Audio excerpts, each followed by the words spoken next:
guys, so today we have got on Matt Tofton, now sponsored by my company, Dropping STROM.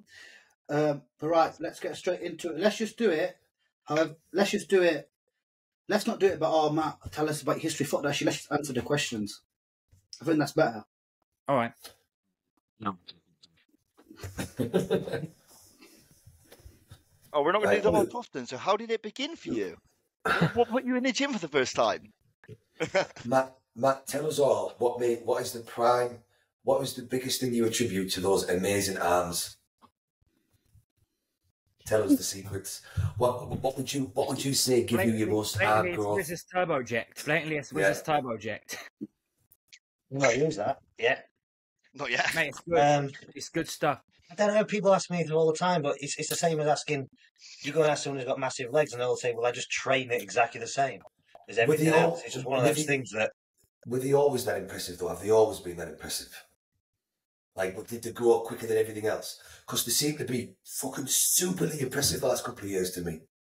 They've always been quite good. No, I think they've always been okay, I think. But I definitely think the last few years where I changed my style of training and have a dedicated arms day, that they've but I think if you look back across, I think it's a bit different, you know, when they go from say 15 inches to 16, 17, 18, 19, it's a lot of progress, but you don't really but when they hit 20 and they go from 20 to 21, and so people think all of a sudden it's been this growth in the last, where it's actually been pretty constant.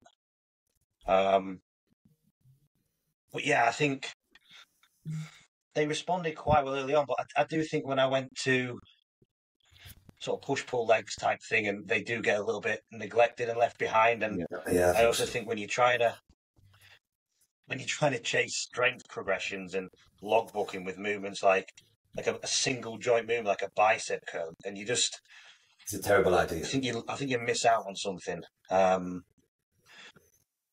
Again, they still grew. They were still getting some stimulus, but then obviously they've made a lot of progress in the last sort of 2 or 3 years with that change of style of training and things, and everything's come up. I thought you've always done the single body part, because you do like a 6-day split, don't you? Like one body part a day. I mean, that was one of the JP disciples from. Yeah. I mean, I used to preach the logbook, like just get strong, just like from. I mean, I started out like everybody starts out, going to the gym and just training, having fun, bro split, the Flex magazine things, and then when I started working with Jordan in 2013, obviously that was when I didn't even know push-pull legs was a thing. I'd never heard of it. I didn't for a long time, yeah. I didn't either. And then obviously I got into that, and things just sort of fell downhill. It was, this is what you do. And I learned from, obviously somebody was big, and and that method of training was big on the scene, and everyone was doing it. And then it wasn't until I stepped back a little bit, and I was thinking, I actually wrote this on Instagram. I think there was a time, I think it was in 2019, and we just got one of the Cybex leg press at the gym, and I did a set of 500 kilos on it. I just thought, well, Dorian Yates didn't have this weight on there. And his legs were loads bigger than mine, and I don't look anything like Dorian, and I was thinking, this can't be right. And it was at the time that I think I'd done some fortitude training, and just my whole body hurt. I remember doing warm-up sets with in the hack squad, just like with no weight on. And it was like, oh my God, just like hoping that people say that, you should be afraid of your sets, you should be anxious. But when you're going down thinking, please don't snap, I don't think that's not the fear that people should have. So I just sort of took a step back, and to actually change, like if I get clients that come to me and I say, look, this is how we're training, I really do understand when it's difficult for them to, like, it took me 6 months I forgot how to train. Like, if it wasn't in that setup, I didn't actually know just how do you just go to the gym and train like I used to when I used to start out, and I almost had to relearn. And it did take a good 6 months probably to really transition and lose that mindset. But I think at that point, obviously my arms did get a lot more direct volume, and they got an arm day, and I wasn't so focused on always lifting heavier, and my body felt better. Like I used to have like triple ply sleeves on it, like Kwang Lung on it. Every single warm up set hurt. I was actually contemplating like stopping bodybuilding because I wasn't growing that much, and I just thought I feel broken. And then as I made that transition, no joint pain, everything feels great, and you're growing and enjoying training again. And I think even the enjoyment, like buy-in's a massive thing. I think even a suboptimal plan with 100% motivation and commitment will get more out of doing the perfect plan that you don't enjoy. Did the I've seen logbook that kind happen. of suck the fun out of it for you, Matt, when you were doing the logbook? Did it kind of degrade over time, the enjoyment side of it? Yeah, originally, I mean, like my background is in sport, like I'm a competitive person. And going in and actually training with the logbook, I did used to enjoy it because every day I'd beat it. Yeah. But it was shite, and I was beating it by just manipulating stuff. Yeah. And I had to step back and really sort of think critically that, is this achieving what I think it's achieving? Like I say, it wasn't that the workouts weren't fun, because I do enjoy focusing on a goal, but it was when I actually realised that I'm focusing on the thing that we're not actually trying to achieve. Do you think you were potentially a bit too advanced to actually? Do you think you were potentially a bit too advanced to actually benefit from it? Because let's say you think powerlifting, right? The most basic powerlifting program is the 5x5, but eventually you get to a point when you're advanced enough when you can't do 5x5 for 200 kilo on squat, so you've got to change it up. So in a way, the logbook might be perfect for someone who's just starting out or kind of a few years into training to give you that structure so you can stick to a plan. And then once you're at the point you're at, then at that point that doesn't really work anymore. I don't know if it's an advantage, because you can have a plan that's got structure without saying you have to get stronger. If you just say you have to fail, like I say to my clients, do what you can, like in that very given moment, just be in the present. Like I always say to them, if you do squats at the start of a session, you do squats at the end of a session, your 100% effort is going to look very different in terms of load on the bar. You did not you're the same human in that 90-minute window. You're not weaker, you're just fatigued. You're weaker in the moment, but you're not a weaker human. Your strength levels didn't achieve, but your expression of strength changed.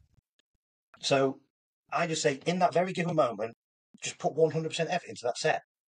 Now, I will say that the logbook did teach me how to train hard. Even though it's not the focus, it did give me a skill to be able to go in the gym and say, it's do or die. It might not have achieved what we want to achieve, what we're thinking we're achieving, but down the line, that's something. And it's very, very easy to rein in effort than take somebody who can't train and make them train hard. I have clients that they send me videos. I'm like, it's too much, but that's good because we can just dial it back to where we need to be. But when you've got someone that really doesn't know how to go to the limit in a set, it's very, very hard to show them. Yeah. I think we all lived, at least for me as well. I loved to train like that as well, as you know, and push that logbook numbers. But I think we all, or I definitely just lived too much by the numbers. There wasn't any sensible thought about being, well, maybe there's no need to excel them all of the time. It was like do or die with those numbers. And I think over time, that not only batters your body, but it sucks the fun out of it. Because I remember I'd be going into to train legs and I'd be like, once I got past my compound movements, I'd sort of go, I didn't break, thank God. And then I'd be like, what am I doing here? I'd be anxious. And then afterwards, I'd literally be like, thank God I didn't tear anything. Every week. And I'd be like, what am I doing here? This is not fun at all, this. And it just sucked the living. I think from something I enjoyed so much, it then just became awful because you were just living by it. Instead of being sensible and being like, that's where I need to be with the numbers. But if I don't hit them, it's all right, as long as I'm hitting failure. If I didn't get one more rep, the whole workout was a piece of shit, or it was a waste. And I think that's what ends up spoiling it for a lot of people. you're not actually understanding. And maybe we just didn't understand the difference between the progression and the numbers, potentially. I think it was just everybody was, we've got to beat it, we've got to beat it, we've got to beat it, regardless of anything. Because like what you said, even if you were keeping your form right, or at least in my head, you'd be mimicked, like maybe taking a little bit rest one week, oh, that felt a bit heavy this week. You know, like manipulate it a little bit to make sure you got that extra rep. I think also like, how prone you are to an injury is also important in that, because if you're someone that has got injured training like that, you're going to be a lot more mindful. Like for me, I've got my pec, Hilly's torn his pec, so that's always at the back of your mind. Whereas if you're some people just never get injured. They'll just push and push and push and just never get hurt. So some people are just more prone to injuries. I think the problem is with push-pull legs. I think it only suits a very small proportion of the people that train. Like, in my opinion, I don't think it suits the newbies, because what I see over time, and I have introduced them into push-pull legs at the very start, and I think the problem is all they learn is the movement, moving weight from A to B rather than contracting the muscle, because that logbook forced them to behave in that way. And then the other people, which I group myself as, are the full-blown spastics that don't know the limit, where I know there's not a rep there, I know I've got a niggle, but in my head, in the performance anxiety I've built up, that I know I need to beat that, I'm definitely going to hurt something. And like Hilly said, I can remember the specific day I binned the logbook off and never used it again. It was actually Hilly's logbook he gave me as like a gift when I first started with him. It was like a chest day, and I remember I was trying to put up, it wasn't a lot of weight, I think it was like 60, 70 kilo dumbbells. And I missed it by a rep, and then I spent the whole night trying to understand what I did wrong the days prior, why I didn't progress. I was like, fuck this shit, this ain't fun anymore. I'm going back to a bro split, just chasing the pump. Because I used to do the logbook until I met Matt's client Ed, and we started doing that 6-day split that I'm doing again now. And it took me like 3 months, yeah. Ed said to me, bro, you keep hammering yourself in the first set. So you keep hammering yourself. You went, just hit the numbers and let go. And I was like, I can't do it. I need to take it to failure. And I was getting ill like every 2 weeks. Once, it's like what Matt says, you posted the day, you got to just stimulate it, right? That's enough and fuck off. I think that's the best way to train. But you're not going past failure. You just hit it and leave it when it comes to that volume training. Yeah, Matt literally has a degree in viral bodybuilding posts on social media, by the way, guys. It's one of his main skill sets. Well, no, I'm just going through a phase. I'll get bored soon because I want to post the other. Now Instagram gives you a notification when someone reposts your story, so you end up flicking through them, and everyone seems to want to add their own little annotation to it. And I'm like, but that's. And they go, yeah, I totally agree with this, and then explain. And I'm like, well, that's not what I said. Like, and I've started, and I can't leave it. I've got a problem. Yeah, you know, those people that are just like, just chill out, ignore them. They're an idiot. I have to go, mate, you've misunderstood. And then I get, why am I arguing with these idiots on Instagram? And I can't help it. If I was famous, I wouldn't be allowed social media. I don't know how these people get out of the house on Twitter. I'd just be arguing with everyone. Yeah. I'm that guy as well. I nibble. I am that person. But bro, the last post was so simple, right? Like, how can you even try to elaborate on that? Do you know what I mean? It's so people are so sick. I commented, we reshared it, and I know Tofton shared it as well, saying something like, why can't we do both? And I messaged him straight away, said, I guarantee you this guy's small. And he's like, yep, absolutely, with loads of reels on training on his Instagram page. And they just can't understand like what you're saying to them specifically. It's like, yes, we're not saying train like a spastic. It's just effort supersedes all. It's not hard to understand. I think we should rate his physique. Who was it? What's her name? Matt wouldn't tell me. I ended up blocking him because he kept coming back to me. And I've got to have the last word. Right, last word and then block straight away. See you later. I feel better now. Yeah, see ya. I win. I had some kid in the gym today while I was training legs telling his mate, and they both must have been 9 stone really wet, saying that he wasn't doing drop sets anymore, or those supersets, because they're just too much for the body, and it's just too hard. You can't recover from it. And I'm looking at these two kids. I'm like, yous are exactly what's fucked with all of this. Yep. Like, yous are both like 20-year-old telling each other that you can't do drop sets because it's just too much work. I'm like, it's the reason that you look the way you do because you don't do enough work. Fucking hell. This is the thing. I used to play football like 6 nights a week. I don't know what tired is. Like when I was a teenager and stuff, I used to go and I'd train for 2 different teams, and I'd be 5-a-side, and then I'd be down the park with my mates at the week, like 2 games, Saturday, Sunday. I just, and when you enjoy the gym, people say, "Oh, don't be in there for that long." It's like, if I want to spend 2 hours, you can't train that hard for that long. It don't matter. I take drugs. Yeah, I don't do PBs every set. Like, you're all the study peoples. Like, we can still grow at like 30% 1RM. So even at the end of my session, all that weight is still doing a job. Yeah. If I want to stay in there for 2 hours, I fucking will. I will. But everyone's like so worried about recovery and fatigue, and that they just don't even get anywhere near it. Thing is, you can tell when the muscle's like done. We kind of speak about this about chest, me and Deck. It's like you can kind of tell when you train chest, when you've gone past that point, you'll feel it. Yeah. So you're like, right, okay, call it here. But if I can carry on, I'll carry on. Yeah. And you'll know what true fatigue at this point, though. Yeah, like, it's proper fatigue is when you wake up and you go, I don't want to go to the gym today. Exactly. And then the next day you go, I don't want to go to the gym today. And it's, I can't eat these fucking meals. And that should happen at like 4 months into a plan. Yeah. If to me, it's a red flag if someone needs a deload every 4 weeks. I'm like, I already know how you train.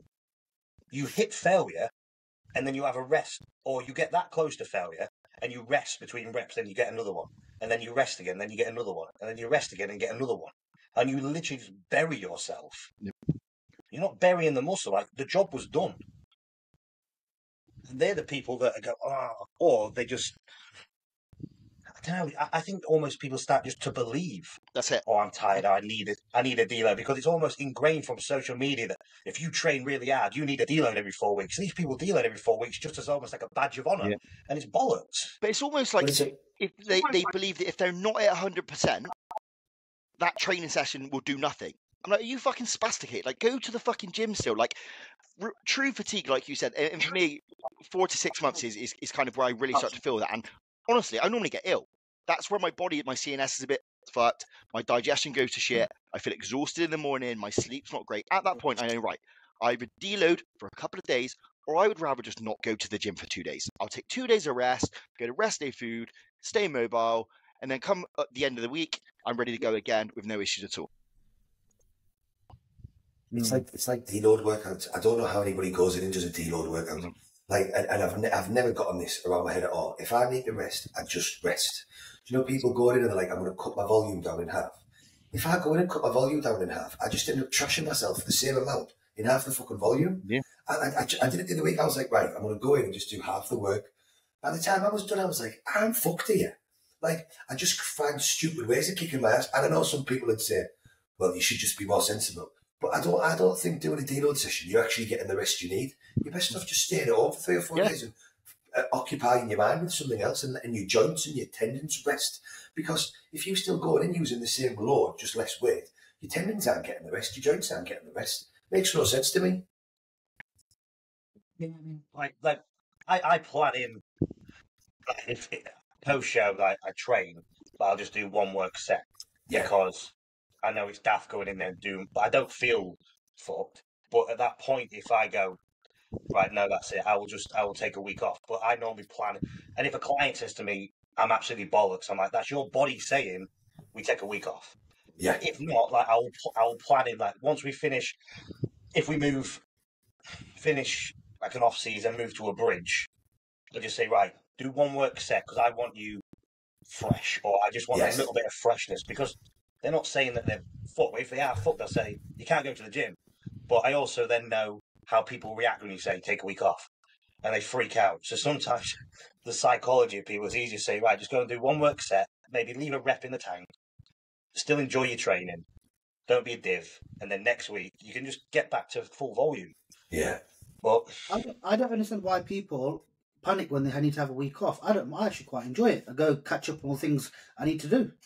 You know what I mean? I actually think if it works, you need that week off. And say if you take the week, by Friday or Saturday, you should be clucking to get back in the gym. And then you know, because if you get to the following weekend, you're like, oh, I'm so glad I'm out of the gym and I really don't want to go next week. You need to take another week because too many people jump into it and you think, well, if I've got another 4 months planned, I might only feel a little bit fresh, but if that's only going to get me for the first month, then I'm going to be fucked again.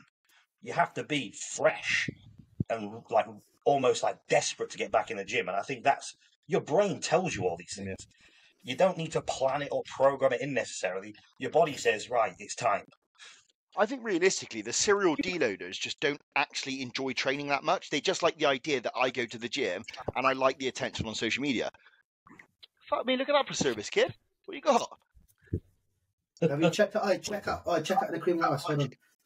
That's a bowl and a half. It's not just. There's nothing in it. It's only a third. It's only a quarter full, lad.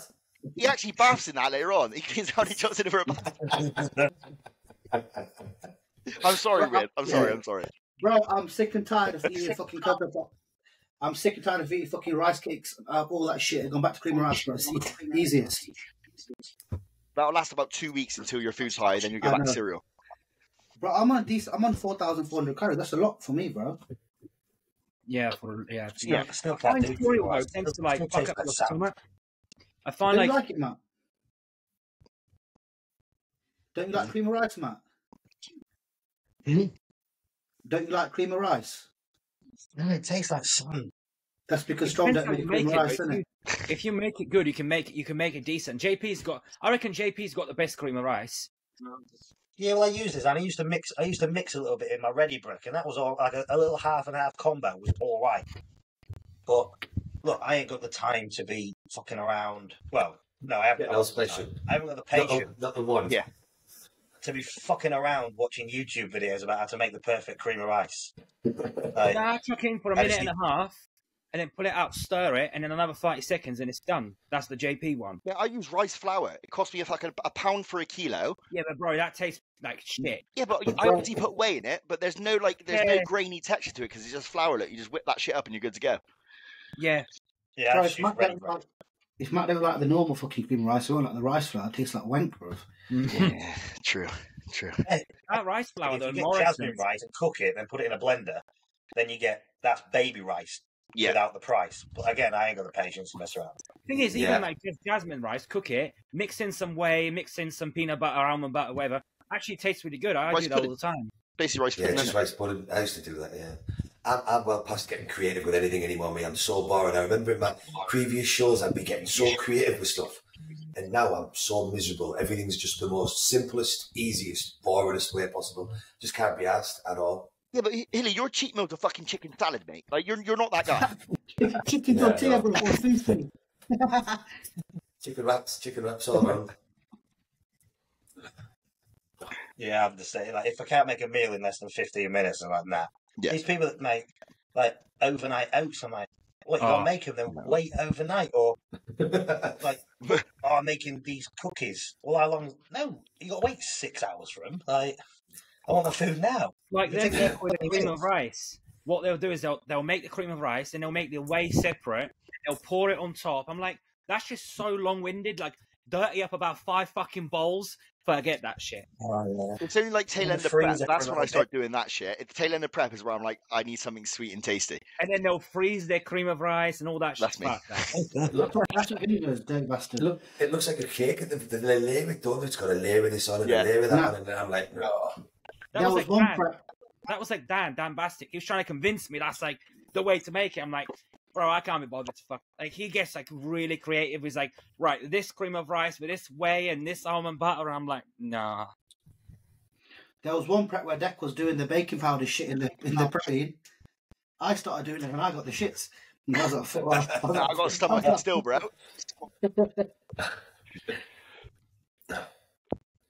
Right, what are we going to do? Are we going to do questions or what should we do? Yeah, let's fire some questions off, Chuds. Yeah, do some questions first. Let's do some regular physiques first. All right, let's do some regular physiques. Let's do the coaches. Come on, let's do it. It'll be funny. No, just do whoever's asked to rate their physique. Do that. Rate coaches' physique, and we'll rate like the I don't know, the most popular coaches. You can only do the people that have put themselves forward. Otherwise, you just nah. Yeah, we can't just be rinsing random people because you want to. It's a little bit harsh. I was going to nominate Rich from your one. Anyway, because I'll get done myself. Yeah, we'll all be getting rinsed everywhere across the board too. Let's just do the people that have requested first, and then we'll consider your push later on. Should when you want to bully people. Just going on the comments. Well, I got one. Maxwell at D Rap. Yeah. So got I remember Maxwell from years ago. I didn't even know he was still on the scene. I remember I saw the tattoos and stuff. I was like, I remember that guy from my. What was the Facebook group we used to have? The Worldwide, was it? Yeah, something like that. And he used to post on UK Muscle a lot and Muscle Talk. I still speak to him quite a bit, Matt. He did a show earlier in the year, and then he's doing powerlifting now. Kid's gone fucking huge recently. Yeah, he's got a rig on him, hasn't he? Oh, I remember that guy. Can you not see my screen? It's loading, Riz. It just says loading. Yeah, he's a nice kid, Max. There we go. Chudley's one of your lot. He is. Covered in scribbles. Yeah. Right. Has he got any? Does he compete? Has he got any stage shots? He's competed recently. Yeah, well, earlier in the year, if I remember rightly. Look, he's got no pictures. Let me have a look. Well, we sent Why me. do you not make it so hard, man? He sent me a couple, but I can ask him if he can send me any stage shots. We're just gonna have to go by what we're seeing here. What he's got there. We can see he's got a decent roll in there. Got some decent legs. Bubbly, isn't he? He's got round muscle bellies. His upper body is very bubbly. Yeah. How tall is he? I don't know. Well, we just called everyone a midget last time, so let's just call him a midget. Yeah. Nah, he don't seem short because you can look at his legs, right? His legs are quite long. Yeah. There is a stage shot if you keep scrolling down. You can't hide on stage shots either. That's the best thing. Isn't it interesting when people have extremely round upper bodies, but then that doesn't translate to their legs? Translate to the lower. Yeah, it's weird. Yeah. It looks good. Needs more arm. Trying to work out what he needed to be leaner as well, but if I remember rightly, he fluffed something. He was experimenting or something went wrong in the last week or two. I think that knocked things up a little bit. He did the Phil Viz low 30 IUs of GH as he was going into the show. That video here, right, says 97 kilos. Yeah, he's quite short then. Yeah, he's short. Yeah, he's short because look at the P at the back. I reckon he's about 5'11". You reckon? No, I think he's shorter than me. Oh, maybe not. I don't know. Really, you're 5'10" now because of the slip disc. Yeah, I am 5'10" now. I lost a centimetre. I did as well. I lost a centimetre slipping in 2 discs. But how he looks at the moment... People need to send in stage shots with a bio. Yeah. Yeah. I actually did ask for weight and height for the people that sent them in. I sent them to Riz. Yeah, he needs more. He needs more arms, bruv. Yeah. More arms and more quad sweep for bodybuilding, but he's doing powerlifting at the moment. For sure.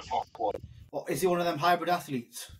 Well, he just switched. He's just said he's really enjoying the powerlifting, but at the moment, the most recent pic, see that one in the middle there with the 3 pictures? That's the best I've seen him look, or the biggest that I've seen him look. He likes to play about with the drugs as well, like we all do. Good lad. My type of guy. Can you see this lad here? Yeah. Man like Ben Moore. Jack's climbing it. No, yeah, he's Sass. Oh. He's with Sass. Sass has put about fucking 50 pounds on him. I'm not even joking about 6 months. He's just hammering him with food. Yeah, this one here. I swear Jack was coaching him. No, Jack's never coached him, I don't think. Yeah, I think I've seen Sass post a few pictures of him recently. It is Joe. Is this the guy that does he work at the gym and PT? Or is he PT at gym and PT? Yeah, that's him. Yeah. I tell you what, though, he is pound for pound one of the strongest motherfuckers you'll ever see in the gym. He is a freak in the gym, legitimately. He looks like he's very much balancing his physique out at the moment as well. Those quads look like they've caught a fair bit. He does look like he's aged 74 years in one off season now. I give him that. You're such a prick, man. I think he's got some side and back shots in that. Go on that comparison again, Riz. Oh, does it go across? Yeah. Yeah, there we go. Yeah, still needs more hamstring. Yeah. I think it's how he's posing it. Yeah, I know. I say this to so many people. This is what I noticed, like, that people that, again, if you see he's very strong, I imagine at some point he's probably been a push-pull legs guy. Yeah, I think so. Yeah. The back of the arm that's just, like, straight. Yeah, that tricep, yeah. And the biceps got no pop out of the arm either, look. Like, you can tell what type of physique, because the limbs are, like, when people get very, I think when they do focus on lower reps and getting very strong on their legs, they get a very dense look. But like you said, they don't have that roundness. I think The you can volume tell of the muscle. Yeah. when everything is just so like myofibrillar and it's in myosin because that's how they train. And there isn't, I do think the way you train does like, sort of dictate a look and a roundness and a swollenness. But Matt, I say this all the time. I say this all the time. Even if you just look at the top sort of Olympia or Arnold level, or the top pros, the odd guy that trains low volume, I think has a drastically different look to the rest of them that all train high volume. I've been saying that for a long time. There's no doubt about it. And it makes sense from a scientific point of view with the different types of hypertrophy and things going on with the different types of training. Because obviously the more volume you do, the more ability your body has glycogen and whatnot. So you increase, what's the term Milos and Patrick Cho like to use? Sarcoplasmic training. That's the one. And I'm a big believer that is why you get... I definitely think, like, if obviously someone like Dorian was huge, but he never had that. I don't think grain and stuff is something that comes from the way you train. But Dorian, like, he had huge legs, but they were very up and down. They were like oblongs. And he didn't have that, like, he didn't have, obviously he's genetics, but he didn't have a flex wheeler roundness that was a little bit more higher volume. And James Hunter the same. And you can see a lot of people that, again, you know, when people say, oh, this is a beginner's split, it's like, yeah, but if you do these beginner split, you get into some point and you go, oh, now I'm weak. If you train everything individually, like, across the board, you come up proportionate. Yeah. People say, oh, just get strong. And then when you've got a load of muscle, that's when you assess. But you've got now big fucking refrigerators walking around with no limbs. Yeah.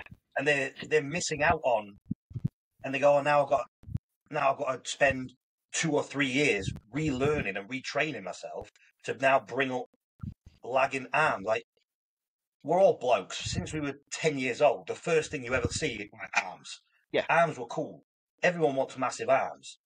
When you wear a T-shirt, it's what people see. It's the first thing you notice on people in the gym, in nightclubs, everywhere. But now there's bodybuilders on. There seems to be this weird change now. Everyone's got massive lower bodies. Yeah. I keep seeing at PCA shows. I'm like, what's happened? Why has everyone got ace legs and no arms? Yeah. You think as well, like, certain body parts will grow at certain rates. So say, for example, like, if your arms are a weak point, but you're training them just on a push-pull, like, kind of like at the end, just like as an afterthought, well, they're never going to get that, like, extra attention they need. No. His arms look wicked there, though, in that front double. Yeah, in both shots. Better in the recent one. It's definitely coming up. What do you got rate him out of 10? It's more of the tricep because they think, oh, if I just get strong at dips. And they end up just having this, like when they turn to the side or something, like, they just have this weird, like flat arm. I don't know, yeah, it's weird. It looks odd. I see it all the time. It's a weird, because people think it's about getting really strong at dips, and they don't actually do anything that's going to add a bit of roundness to the back of the arm. Yeah, I think you guys see my screen? Yeah, I've disappeared. Like, I can't. My screen's gone black. Yeah, I can see, mate. I can see everything. Oh, I know I can rate him, Riz. He's 47% better than Sam Meads. I think he's quite good. I think he's about a 7 out of 10. I'd go 7 out of 10. Yeah, I'll give him a 7 out of 10. Although I don't like the rating.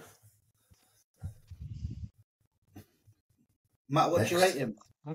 I'm way too. I think way too much into shit like this. What's 10? 10 would be we said amateur potentially going for a pro card. That was the benchmark we set. Right. So 10 is not Philly. No. The amateur level this is. Well, I mean, I always think it's not fair judging off, because I think some people look shit in off season, and then, or some people hold. But yeah, I mean, you've got a great structure and everything. Nice leg sweep, like everything's sort of there. That you know that when he diets down, there's going to be. Yeah, he is pretty. I mean, obviously at the side shot, I think you need a bit. Everything's balanced from the front.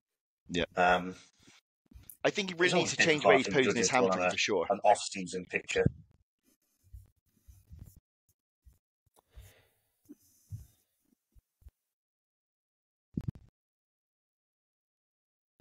I think he's 7 out of 10. You can only judge on what he looks like now. Yeah, I give him 7 out of 10. I think he's sticking to classic, but he's not an awful 265 at the moment. So he's big. Is he quite tall then? I think he's like 5'10", 5'11". 265 is a big old weight in that Yeah. as well. He must have. I think he is one of those guys as well, because I didn't realise how big he was until I saw him compared to next to people on stage. Yeah, it looks good. Keep up the good work, Matt, man. Matt, what's the Keep up number? good work.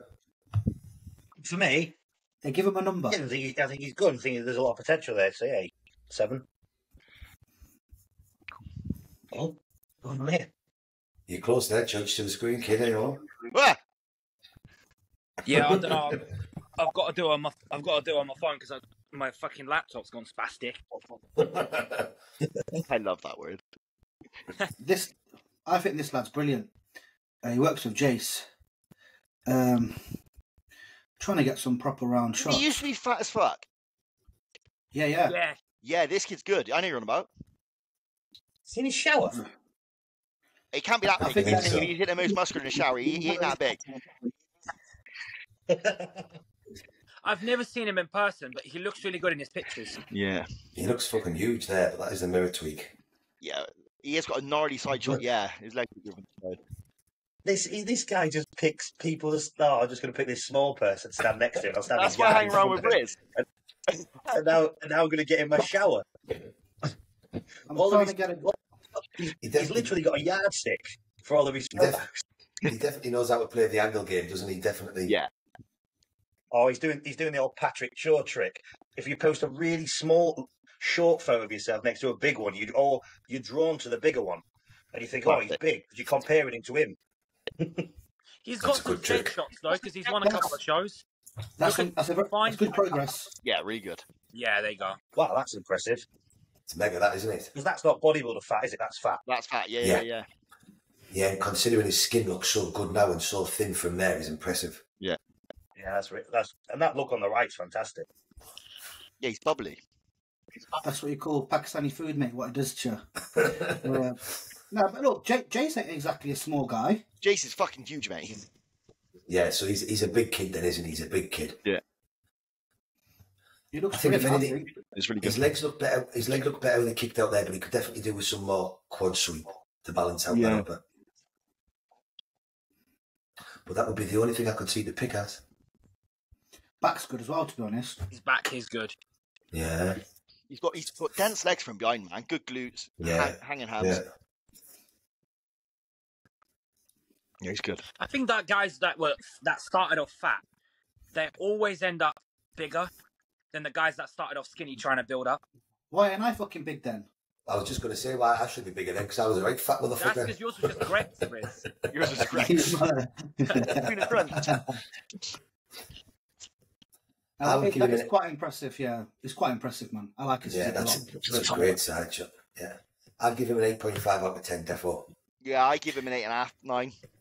Yeah. 8.5. I give 8.5 because he's got a bit to do for a pro grade, I think. If there was more quad sweep, I'd give him a 9 for sure. Yeah. I think he needs more glute He needs more tricep there. and tricep. Yes. Yeah, I didn't know the tricep. Might just be that shot, but Yeah. He does Let's like see that who shot, else. though. He hits that a lot, that side chest. I would as well if I looked like that. Yeah. To be fair. I think he could post that hamstring better a little bit as well, actually. Mm. Who's this? I don't know. I think he's one of Tofton pals, isn't he? He's one of Hilly's boys, isn't it? I've never seen this guy. What's the Instagram name? Jamie Berman. No, but I've spoken to him a couple of times on Instagram, I think. He looks good, Yeah. though. Yeah. He looks great. His arms look mega. Yeah, Caucasian dry. Where's Yeah. that one? He's got a He's gone piss. for a piss. Keep flicking through the pictures. Is there any more pictures? Yeah, needs more leg. Yeah, bubbly upper body, very round. Yeah, he's It's weak in the legs, isn't he? Yeah. Well, it could just be the angle of the photo, to be honest. It's always a bit difficult when you No, drop it's one.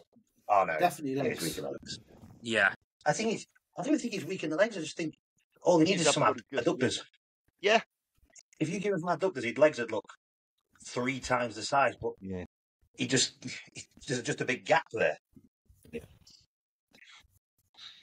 He's been competing for a long time because he's competing next to Elliot Page there, and he competed years ago. Yeah. Who is it? What's his name?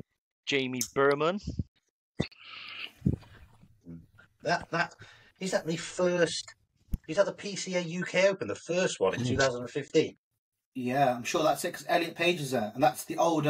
That's the guy from Fitex doing the MC, and you see. Is that one of the Gaussies? Well, I remember guys? that. I competed at that show. Jesus. I remember that background. I think it was the first one. Is this like 2017? No, like 2015, wasn't it? 2015 was if it was that, yeah, because I think Elliot won the juniors there. That's correct, yeah. Yeah, I think that's 2015. I think it's the PCA UK Open, the first one.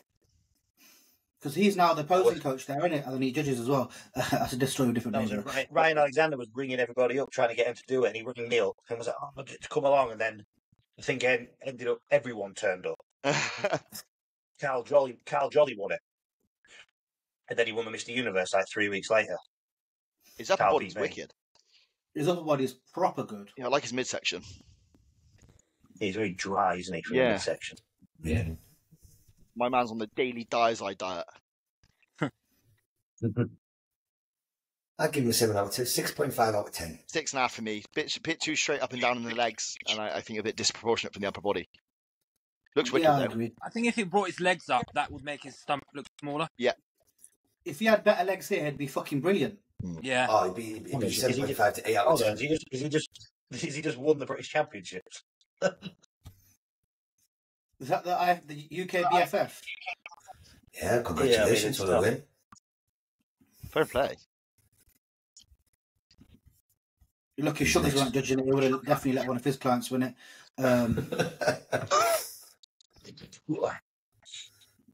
Who's next, Wiz? Oh, careful. That's my I'm marking my own homework here. Yeah, 10. That's a pretty rig. He's actually quite good. He's got good arms as well. He's got great structure. Yeah, wicked shape. Plus, he's got good abs. He's one of my clients. He's got the secrets. Yeah, he's good. He needs more legs, more quad and more sweep. Yeah. It's great. He's got a wonderful structure. Just needs a little more muscle and bring the legs up. Just time. He's one of the, when people are in classic and like, you shouldn't be in classic. He is classic, and he's so far under the actual weight cap for IFBBs. There's a lot of room obviously to work with. Like what you say, he's everything the classic should be, isn't he? He's got the nice foot structure, the small waist, the floor. He's got a very good physique. Good from the side. Yeah, he's just got those details and tiny little waist. And like, believe it or not, he didn't place. Yeah, that's PCA for you. I think the guy on in the the right. Second. Yeah, Craig Homer, mate, he just wins, that guy. Like, I think he won like 10 shows this year. Like, no joke. But bro, I don't think he's classic. I don't think he's classic at all. He's a good player, but he's not classic. I mean, I don't understand that mindset. And some people enjoy competing, maybe. But if your goal is to actually achieve like win a universe or win a British, like you can't do like 10 shows on the run up to it and then expect to look your best at the big show. I don't like competing Saturday, Sunday, week in, week out. Yeah. Your body people think that the body just, I'm bulletproof, and you just get worse and worse and worse. The thought of putting tan on and having the hair all of the time like that gives me fucking nightmares. I've got a tan up every week. I think I remember one weekend he did a PCA show, and then he drove like 6 hours to Scotland. Yeah. And I thought, if I have to drive 20 minutes, I'm pissed off. That's what Riz did, though. I hate competing. That's what Riz did for one of his shows, though, didn't you, Riz? No, but that was only an hour from Manchester to Wigan. Yeah. One of my clients this year he competed at a show the weekend before. Then the next weekend, he flew from Scotland to Heathrow, did the Two Bros show, entered 4 categories, got off stage late at night, then drove in a hire car 4 hours to Hull to do the PCA show the next. I was Jesus like, Christ. I don't think this is a good idea. Like, It must have cost him a fortune. and I was like, oh, just 4 classes. Just 4 classes. He won 3 of his classes. He won the British title in the end. He was my physique guy, Masters Physique. But Nice. some people just love it, and I'm like, oh, the competing side. I take it like I don't really care about it. It's not for me. No. So You know what, he's actually very good to stand next to Ricky Varney and not look out of place. Yeah. Is a compliment, mate. Because Ricky Varney's fucking granite. Yeah. It's just got the right structure for it. To the lad to the right, Elliot. to the right, Elliot, yeah. he won the British and turned pro in the short classic. And Yes. Kev didn't even get in the top 6. Yeah. This is why I always say the PCA judging is all over the shop. This guy's way harder. He's soft. He's always soft. Especially for classic, it's not consistent with classic with PCA. That's a difficulty. One time a small bodybuilder wins based on condition. The next show, it's a very shapely guy who's not necessarily 100% in. Yeah. I think it's the way, like in IFBB, we basically know it's you judge as a bodybuilder if you make the weight cap. Yep. And that's it. Whereas when they say, oh, this is based on the classic look, well, what is that? Because in my opinion, classic is wide shoulders, a big chest, smaller legs, and narrow waist, good arms. Like, that to me is the sort of classic, but I don't see anyone. I know you can only sort of judge what's there on the day. Yeah. So the ideal or first place might not always be the criteria. It's just the best of the bad bunch. But they should actually really come out and say what they think the criteria is, because it's like a secret. Yeah. You see, to me here, he's not classic. He's not classic. He's all right. He's all right. Do you know what I mean? None of them are really IPB classic. Like what Matt says, in PCA, there doesn't seem to, not only is there no consistency, but there's very rarely anybody does well that I look and think they're what I would call classic. No. And again, that's just my opinion. But there just seems to be a lot of really like smaller bodybuilders who don't really have what I would class as a classic shape, when really I would expect, as they rewarding it on look, them to favour even a slightly softer look that has all of the right classic characteristics that you would want. But it never seems to be that way at all. No. That's another thing. Like, I believe, like, if we talk about if we base classic on the golden era, it should be softer. None of them were peeled out of their mind. No one, I'm not being horrible, but Arnold wasn't shredded. Was like no one in that era was shredded. No. In the same way that we see now. So if you're going to say we're basing this on the classic golden era, well, they're all far too lean then. Yeah. Yeah, because the initial idea, I think, or should have been, that you don't have to kill yourself to get that shredded, so you have a bit of a healthier, rounder, classic, more appealing look. I thought that was the idea. Men's physique, then a classic. And I know Dave Croston said that at one point FitX were looking at changing theirs to try and sort of reward that, but it never happened. I think because that then leaves too much to the judge's opinion, doesn't it? Whereas it's easier just to be like, who's the most shredded? Well, that one, so we'll just go with it. Yeah, but surely classic should be based on what is. Yeah. Riz, that's why he won. His Tash was better. I think it's really easy to pick out a classic physique from a lineup. That's the bit that I struggle with. I don't think it's hard to pinpoint someone who should be in classic when you see them. I think it's the weight class as well, because with PCA hasn't got a weight class, has it, for classic? You just call yourself classic and you just enter, which obviously that causes a massive disparity between. You get like one really massive bodybuilder and then you get someone that's a lot smaller, but they're both tall. A lot of the time you don't get anybody in the class at all that looks classic, actually. I've sat there and watched someone looked across the lineup and I'm like, there's no one here that's classic. No one at all. Well, there was the black kid in PCA, wasn't there? He won like everything. He won like the pro show as well. And to me, he was just a smaller bodybuilder. It was absolutely granite. Like, he was rock hard, but to me, he didn't look classic at all. Like, he wasn't shapely. He was balanced, but to me, he didn't look classic. In my opinion, the classic should be based on whatever is at the Olympia. That is the criteria for in my opinion, for the world. Yeah. C-Bum is the pinnacle. Well, I say that about all classes, but it never seems to be the case. It's the same as a lot of the bikini classes. nobody, rarely anybody in the PCA bikini and stuff ever looks like what those girls do on an IFB stage. It couldn't be any farther from it. Do you reckon they And do I that mean, like, intentionally? any farther from it. I was saying this something at the weekend. Sometimes I think PCA try and reward the opposite of other federations to pull in that business and those competitors. You know, it's like, well, if you don't want to look like that and go all the way down, then come here. I think PCA are very heavy and they're very good at it. Marketing, promote what's good to be promoted, what will look good on a poster. I think it's almost as if they sit down at the start of a show or the start of a season and say, this is what we're looking for. And then they go out looking for, like, I mean, ever since probably 2018 maybe, in all the bodybuilding classes, it's like muscle don't count for them. It's this weird thing that you can have someone slightly more conditioned or someone that's 30 pounds more muscle and go, yeah, the condition wins. And it's like, oh, no, this is bodybuilding. Yeah. Why? It's almost like they go, right, they're the same, who's the better shape? Every single, I mean, even back in 2017, I think, I came third, Mark Joyce came second. Mark Joyce was a monster. Yeah. And then, I mean, he is a pro now, the Irish lad, but he was Shane. Shane won. And he was really small back. Like, people didn't even notice him on stage. Everyone I spoke to said, we didn't even have him in the top 6. But for the past 2 months, all PCA done was post about it. And it was like, well, yeah, that's what's going to look good on a poster, this tiny little waist. And yeah, he's gone on to be, and then the next year he won again.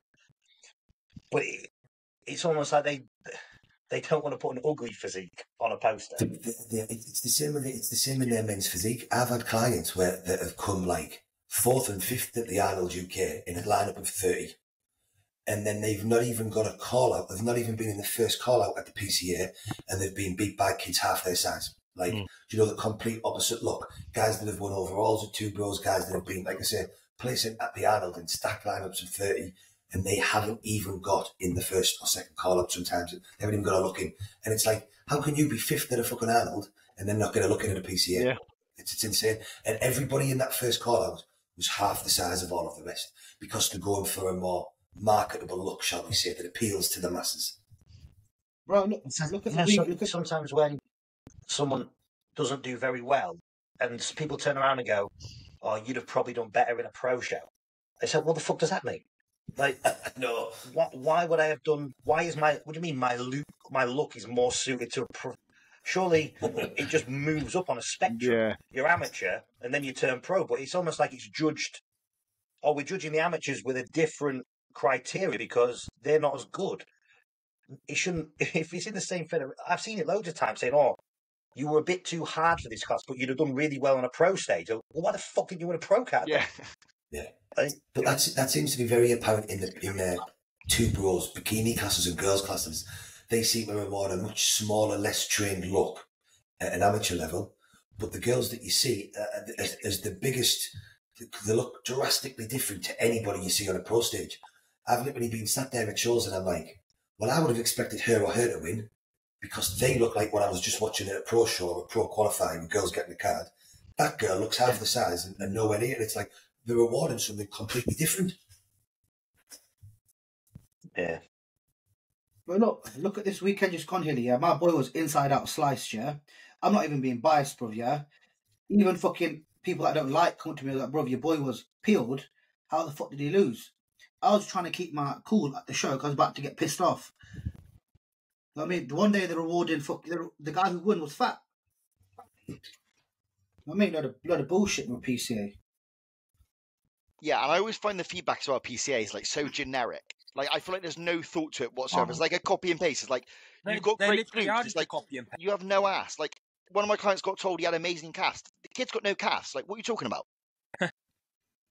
What was the feedback? What was the sort? PCA feedback is, I think they think, oh, this looks like we're doing a really good service. And for the first timers and the people that haven't been around the game that long, they're like, oh, it's amazing. We get told we need to improve. I mean, I got my feedback. I got back to my phone after the British finals, like rubbed my tan off, and I picked my phone up and I had an email. I was like, what, you've given me my feedback already? It's been 30 seconds. And I mean, since they've been doing it, I've seen someone with strengths, shoulders, need to improve, shoulders. My men's physique guy, his strength was quads. He's got fucking shorts on. Well, it must just be a quick drop-down menu, and no one gives a fuck. Matt, listen to this from the weekend. Not have the feedback. What about the one from the weekend? What about the girl? Bro, the PC are so fucked, yeah. There's a girl who's disabled, yeah. She's got like her legs basically all metal plates inside. They said to her, work on your posture. Who the fuck? Work on your posture to a disabled person. It's a little bit funny, though. Jesus Christ. The disabled Don't even class. say anything. Yeah. Hey? Yeah. The disabled class. Yeah. Work on your posture. She should have won it. And to be fair, the girl, as soon as the girl came on stage, I was like, she's won. She's absolutely awesome. Her physique was, she had a walking stick, she put it down, she paused. Nate, she was incredible. And they put a second and then give her that feedback. Fucking nuts. Why Like, does the PCA in disabled classes put men and women in the same class? I don't know why they do that Well, either. you judge it. It's fucked up. No, the guy was decent in the wheelchair, but she was just better, in my opinion. And again, if we come back to bodybuilding, because like Matt says, it is bodybuilding, the guy was in a wheelchair, so you can only judge his upper body, which was impressive. But this girl was impressive. Top to bottom, front to back. She had a superb physique, in my opinion. She was very good condition, pretty well balanced. And everybody around was like, she's won. And then she didn't, which is judges' opinions, but then to get shitty feedback like that, I think just sucks a bit. Trying to see if I can find her. You sent us pictures in the group. I've got her here. She followed me on Instagram the other day. Hang on. She followed me the other day. I forgot her name. It is. You still talking about that bird? What? Yeah. Jagger then, Riz. Jesus Christ. Mate, What Riz the loves fuck? He kept going on about her for about an hour in the fucking group. Literally, it's gonna be nice, bro. Nah, this is not my thing. Riz, it's bionic tattoo. Oh, Chud, she's one of your lot as well. Yeah. What disabled as well? Disabled and tattooed. Brother, I got metal plates in my arms. Does that mean I can do the disabled class? Yeah. Got a good physique, bro. Yeah, she has. She's lean as Yeah, well, I told man. you. Look at that. Mate, I told you. She's fucking awesome. Wait, That's bro, is she mental, wearing though. Jordans? Yeah. Got Nikes on. I'm saying nothing. I'm trying to see there's a picture of her before and after as well. I've not got it on here. Yeah, but she's definitely lean. Look. You can see the leg that's damaged. Do you see? Yeah. Such an impressive physique. It was Oh, all that's day for me. Louis. That's Louis' client. Yeah. All right. And he got D now, lads. Sorry. Yeah, she looks good, man. Right, let's go back to the other guy. We're going to rate his physique. Matt Tofton, I'm going to let you do it because We spoke about this guy, didn't we, on the group? I'm always biased. I'm just waiting for the neck down. That's just his wife.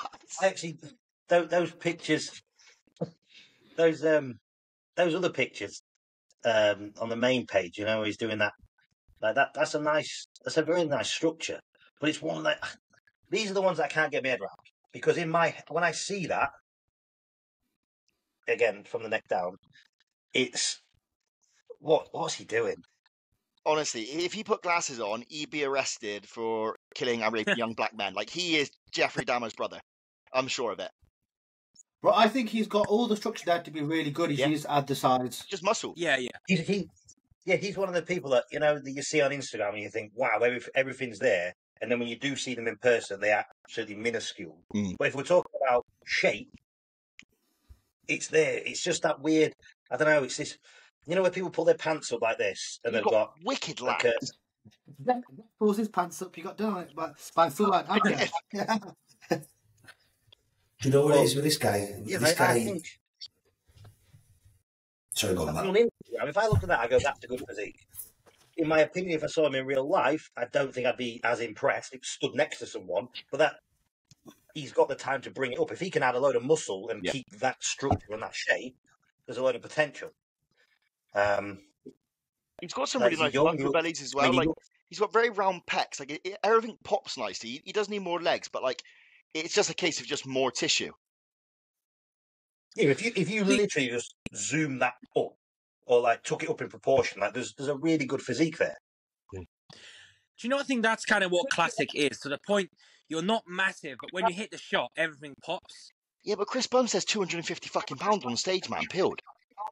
Yeah, but he had a weight cap increase every year, mate.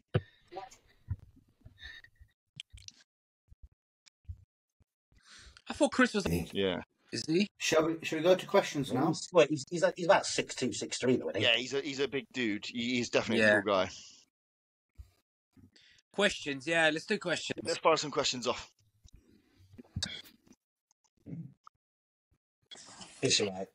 No one will watch this point of the thingy because it's going to get banned from YouTube for the disabled. Mate, this is our least most conservative podcast. It'll just be a thumb down. Chudley wouldn't leave the wheelchair people alone 1 week, and that was game over for us, basically.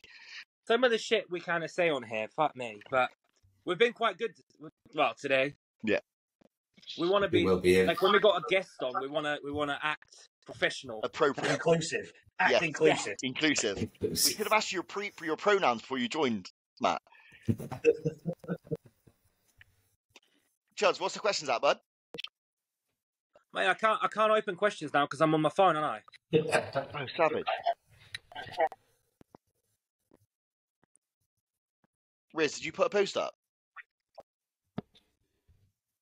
Chudley, fucking hell. No, I didn't do one because Chudley normally does them. Chud, you broke it. Oh, he's Chud's gone. I've gone to look on the Right, Riz's client's condition, PCA show day in person, was absolutely nuts. Do you think he could have sacrificed some condition for a bit more fullness? Nah, mate, I don't play the fullness game. I play the condition game. I don't play another game. I mean, he's fucking sliced, bro. My boy was sliced, yeah? He was better than my boy. Listen, I'm not being biased, yeah? My boy, bro, was more sliced than the motherfuckers in the normal show. Do you know what I mean? But he was full, though. Like, he was peaked really well. Like, you ran multiple trials. It wasn't like he was flat. He was really full. Bro, he looked fucking mega. He had a PCA gel and bollocks, mate. Had the bullshit, bro.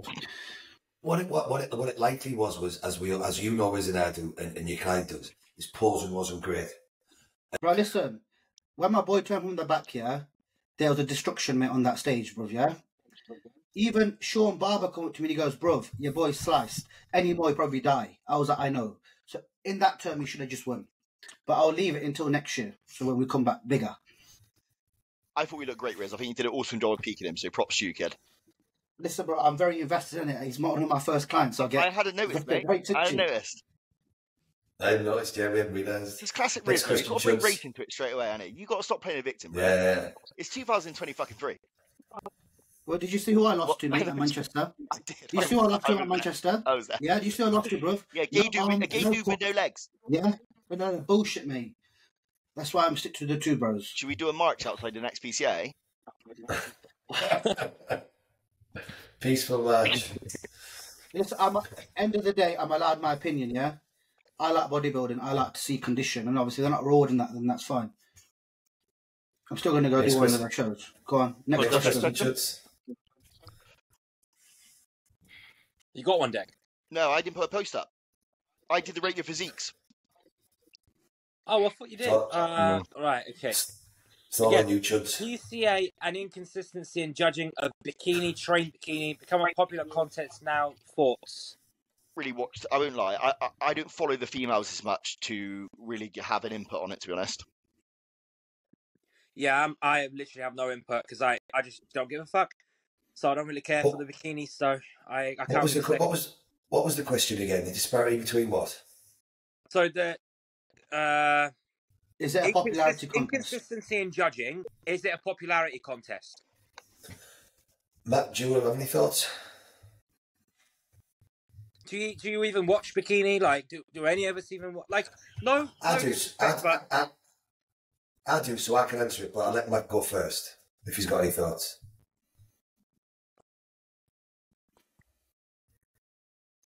Matt? He's like, no comment. I don't Are you asking me? Yeah. Yeah, do you watch the bikini and stuff? Have you got any thoughts? I didn't hear. He's a bit quiet.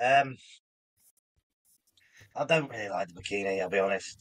I like the more muscular classes. Obviously, with leaders, the figure side, one of our clients won or came second in the British finals this year, and I actually thought she had it, to be honest. No, I mean, I don't even think there's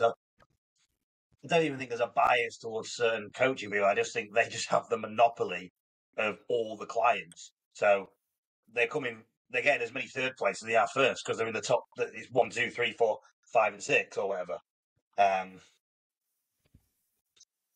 yeah, the bikinis. I mean, I still really don't even know what I'm looking at with bikini. Yeah, it is one of those again. Like when you look at the Olympian, I enjoy watching the Olympians. Like when I watch a pro show, I really like those classes because they actually have an actual base of muscle. Yeah. Most of the bikini girls come from gymnastic backgrounds, cheerleading backgrounds. They've had 16 years of actual athletic training and a foundation, whereas I think 50% of our bikini girls, their foundation was an eating disorder. As horrible or only as it sounds, like I think half of them don't look like they've been in the gym that day. It's like, oh, I'm going to do a show. Like I had an eating disorder, and then I found the gym, and then 12 weeks later I'm on stage. That person's not going to have a level of development that like an American type, because their bikini girls have been in a gym for 20 years. Yeah. I do think even people move out of bikini too soon. You can still be muscular, I think. Yeah. You can still have muscle in the right places, but it's just like a more of a emaciated look as opposed to just a. I think you could take, if you took like a more muscular girl out of the class and you just gave her some food and smoothed her over, then she should be able to fit into a bikini class. I think it's just a less conditioned muscular girl, whereas our classes are more sort of like skinny girls. Do you think there's too many female classes? I mean, obviously wellness. I think they should do away with like 4 different fucking height categories. To be honest, like something like the I mean, again, they don't do it with the pros. At the pros, you just, if you're good enough, I don't care how tall you are. It's like you stand next to each other. Again, I wouldn't even mind even if in the bodybuilding they got rid of like height classes or things like that. Again, I prefer the stepping stone of like first timer to a novice, and then bam, you're in the men's. The only time I think that separation helped was when bodybuilding was actually popular. And if you went to the UK BFF show, you'd have 30 people on stage. Now, at a PCA show, there's 2 in a class, and you go, oh, you have the first timers is quite full, the classics fun, oh, cool, bodybuilding's alive, and then men's open, 2 come out, and then 1 comes out, and then you've had 6 bodybuilders across all the classes just put together. Yeah. Like, I think with the girls, it's a weird. Because you've either got, if you go weight category, you've got some super heavyweights that have got muscle, and some guys are just 6'5" with no muscle. So you're still going to get the same sort of disparity of actual physiques, I think. But yeah, with the females, I think what I think they should actually do, they should cap entrance. Just say, right, there's 16 people in a class. That's the maximum you can have. And once that's been done, the show's full.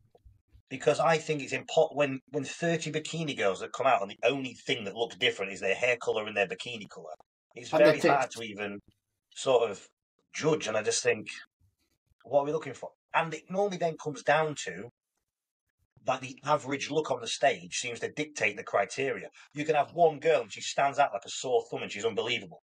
But because she looks so different to all the others, it's like, actually, no, we're going to ignore her. Yeah. It's like, no, that should be first place. She's the best. But because she doesn't sit in that sort of average, right, we're going to get rid of her because she's an anomaly. Yeah, I agree with that. And this is where I was going, and it runs in line with what Matt's saying there. I think the problem is PCA attracts a lot of people that aren't really into the gym. You're into bodybuilding because of Instagram or social media, particularly the girls. So then you end up with a lot of people on stage that don't really look like they've trained much. So they're either a little bit fluffier or a little bit softer and skinnier. And like the couple of clients that I've had that have done bikini, like 2 bros bikini, and have done well, have then gone to PCA and either been completely overlooked or have instantly moved up the bikini trained. So then actually what you've got in PCA, in my opinion, is bikini trained, which is actually bodybuilding within bikini.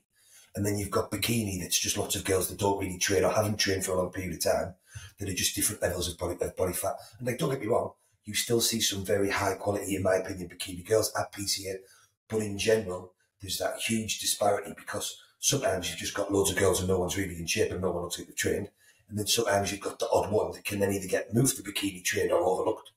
And then I fully agree with Matt. I've seen them at a PCA show before, I'm sure. Had them all walk around in a circle like a cattle market because there's that many on stage that try to judge them, and there's too many to do them in lines. And they're all over the place. And I just think that's not a competition. Then there's no way on this earth then judges are able to judge that many people on stage. Just don't think you can. Yeah, it's just a beauty pageant, isn't it? At that point. Next question. Any good ones? Any gay ones? I've got loads. I'm firing them now. What does Matt think about bold EQ Equipoise? Because we're the Boldenline boys, so we want to know what you think about Equipoise.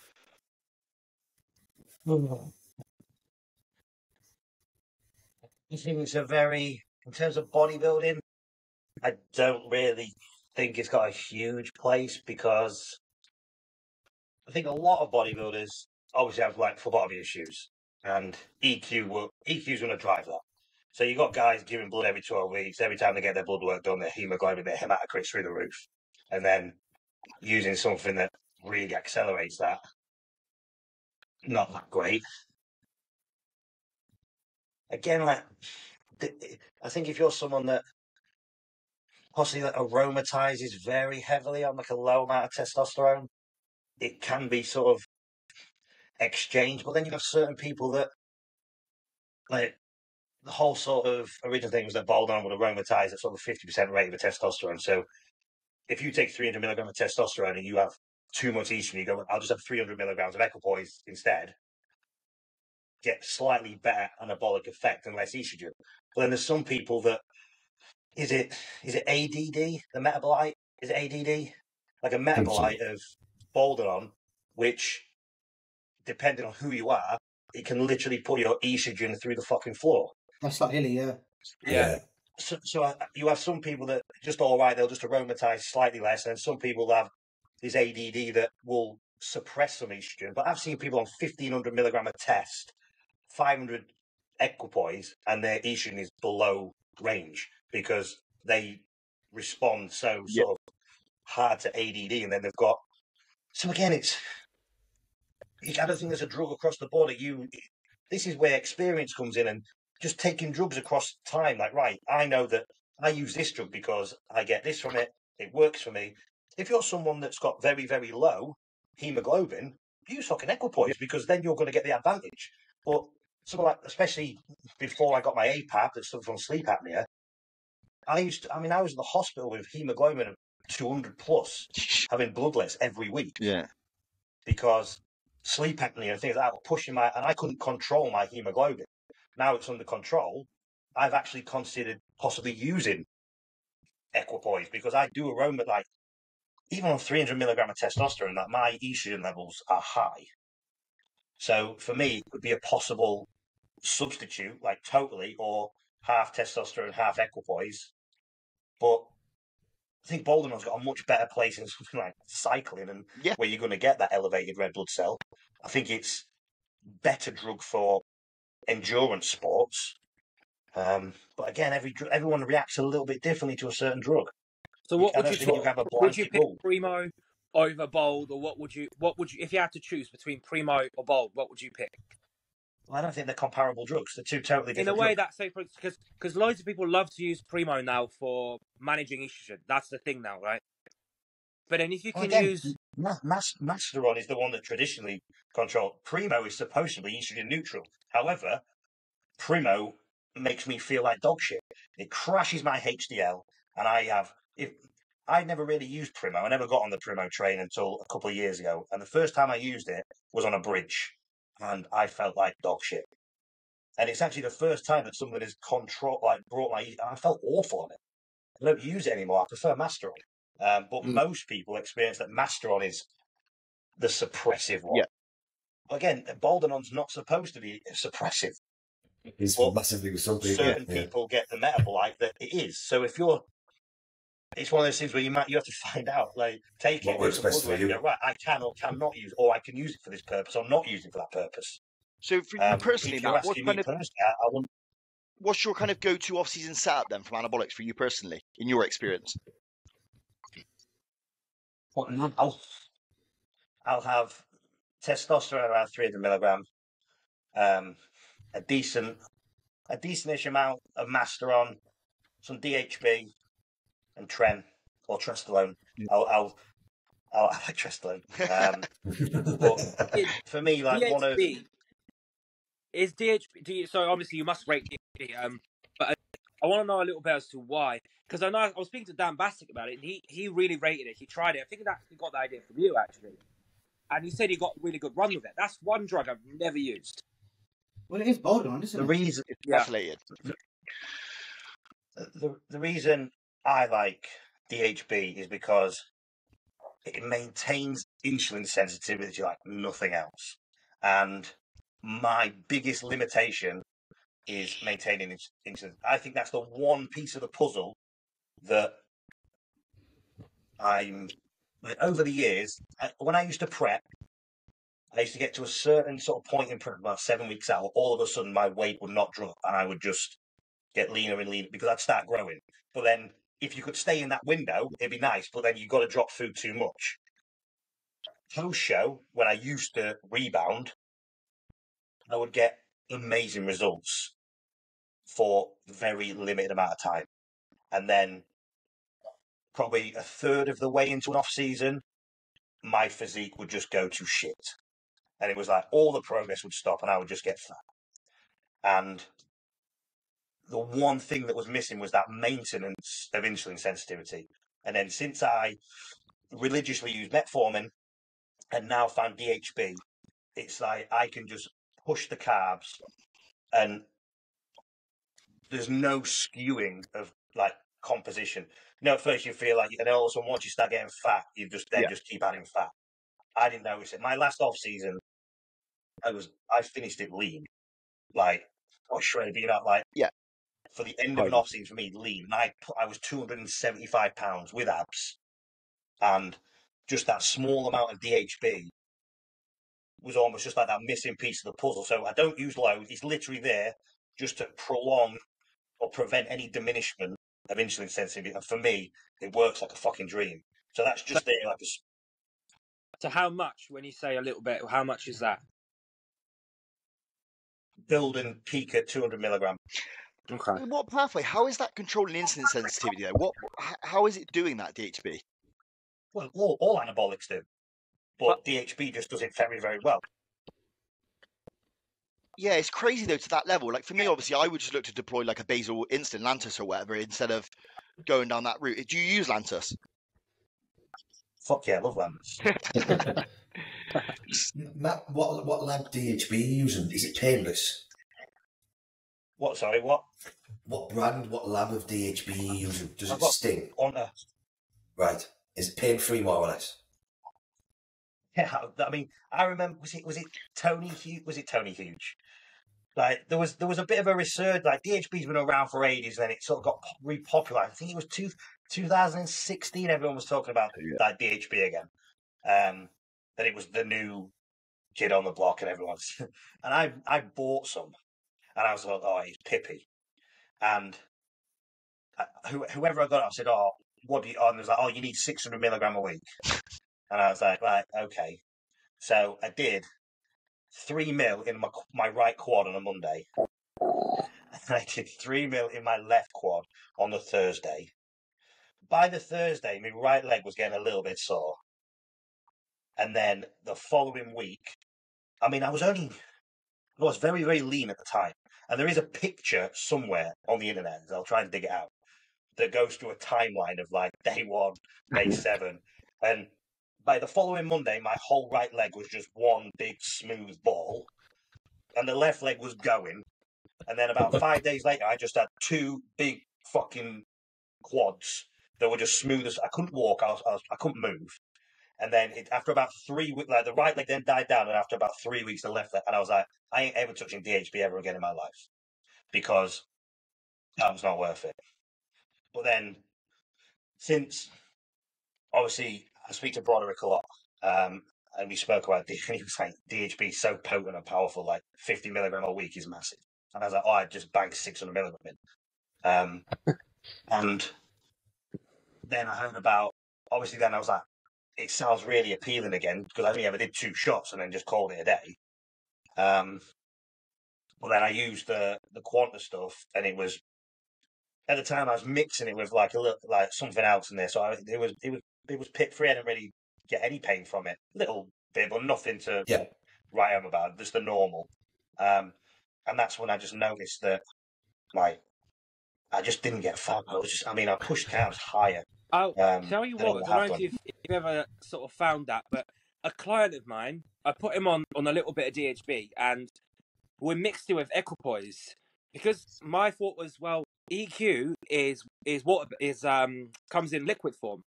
So I thought, well, let's try that. And he said no pit. Well, I think if you just mix it with anything, I just used to put it in a master. Like, if I was doing, there might have been a mil or 3 mil, and it was DHB, and it was, I think, but to be fair, I've done DHB just on its own, and it's fine. I think people are a bit clever in that. And that, is the DHB I've got, I think, is it 50? No, I think it's 100. I think the one I had was 150 or 200 per mil. And like, everyone I spoke to afterwards was like, no, that should never be made. It was fucking ridiculous. Like, the Quanta ones. So, I got a couple of bottles of Quanta because I was meant to run it and I never did. So I've actually got a couple of bottles of Quanta. So I'd want to try it at some point. I mean, the other thing, like DHB, is obviously with it being a DHT, even though it's that head and bold on it, it's a DHT. It's like crazy for neurology. A lot of powerlifters end up getting injured on it because they're literally too strong for their body on it. For me, obviously, that's not something I concern myself with, and I don't train like that. And it's sort of level, like it's super primo. A bit like you've got, these are the new sort of exotic drugs. You've got Trestolone in the 19 Nors, which is your super tren, and they're the ones that really are. You will notice sort of more muscle gain than most of them will give you pretty much the same, whereas they're like super potent, almost to the fact that it's probably a lot of people probably don't need it. Are you pinning it daily? And I'm not using it for that anabolic. If it didn't do anything insulin, it probably wouldn't be something I would touch. But that just seems to me like that is like that magic, the bit that I've been missing. Yeah, I think I'm very genetically good at building muscle, and everything's there to do it. But I lose the environment too quick. Yep. So it's almost like it keeps me in that sweet spot for my entire off season, rather than getting 2 to 3 weeks of you're at the right food, and then like that's it, and then you just get fat. Which goes back to what you were saying about Equipoise and what we always say. It's very much about finding the drug that fits your body for what you need it for and using it. And that there isn't a set stone for that about, well, this just works that way for everybody. It's just finding the drugs that you feel good on, that you need, and rolling with them, isn't it? Which is the same for all drugs. Yeah, it's like most people shit on tren. I mean, we all know it's great at what it does, but people can't sleep, people are angry, people are this. So people will opt for like MPP or like Nandrolone instead. Whereas I get the exact, like you give me tren, I get Pia. Same. Exactly. My blood work does not deteriorate. Like if I'm taking a gram of Primo, my blood work's just fucking going to the floor at warp speed. Whereas I can take half the amount of tren and I feel amazing. Like you give me Nandrolone, I'll sit in a room and I'll blag my own head. Exactly. I feel very introverted, very within myself, very reserved. Like I start thinking like not paranoia, but I sit and I just want to be alone. I get very sort of introverted, and but then all the things that all the things that people say about Trenbolone, I experience on Nandrolone. But you give me Tren, like the more I take, the better I feel, the happier I feel. Like it does not make me angry. It doesn't. I sleep better on Tren. Everything and the fullness that Tren gives is just like amazing. Yeah. So for me, But I'm like, yeah, your Tren.